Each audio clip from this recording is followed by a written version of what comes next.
Most people know of Warren Buffett as the GOAT of investing, but what most people might not know is every year he puts out an annual letter to the Berkshire Hathaway shareholders, basically telling them what he is seeing in the market and the performance of the last year and what he sees moving forward. So what I'm going to do is cover each letter he put out, starting with his first one in 1977, and give my takeaways for what I've read. So starting with his very first one, there were three big things I noticed. One, he talks about, contrary to the popular metric of earnings per share, return on equity capital is another metric that he really values when evaluating how his investment is doing.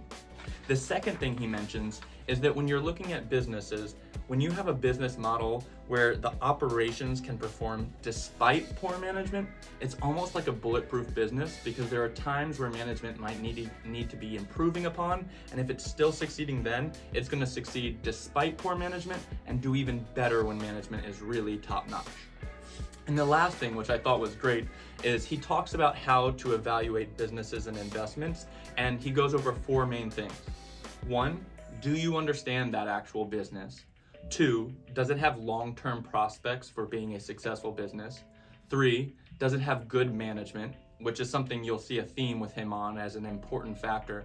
And four, is it listed at an attractive price for you to invest in?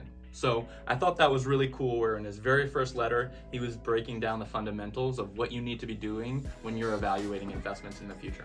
Hope you found this helpful, and we'll talk about 1978 next.